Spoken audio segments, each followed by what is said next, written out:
BRS working president మాజీ మంత్రి కేటీఆర్ సంచలన ట్వీట్ చేశారు. తెలంగాణలో వేలాది మంది అమరవీరులను బలిగొన్నది కాంగ్రెస్ అని ఆరోపించారు.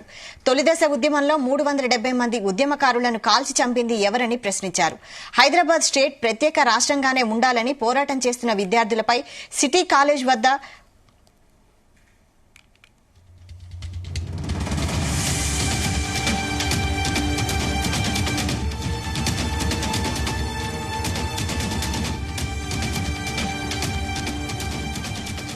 బీఆర్ఎస్ వర్కింగ్ ప్రెసిడెంట్ మాజీ మంత్రి కేటీఆర్ సంచలన ట్వీట్ చేశారు. తెలంగాణలో వేలాది మంది అమరవీరులను బలిగొన్నది కాంగ్రెస్ అని ఆరోపించారు. తొలిదశ ఉద్యమంలో 370 మంది ఉద్యమకారులను కాల్చి చంపింది ఎవరని ప్రశ్నించారు. హైదరాబాద్ స్టేట్ ప్రత్యేక రాష్ట్రంగానే ఉండాలని పోరాటం చేస్తున్న విద్యార్థులపై సిటీ కాలేజ్ వద్ద కాల్పులు జరిపి 6గురిని బలిగొన్నది అప్పటి కాంగ్రెస్ ప్రభుత్వం కాదా అని ప్రశ్నించారు.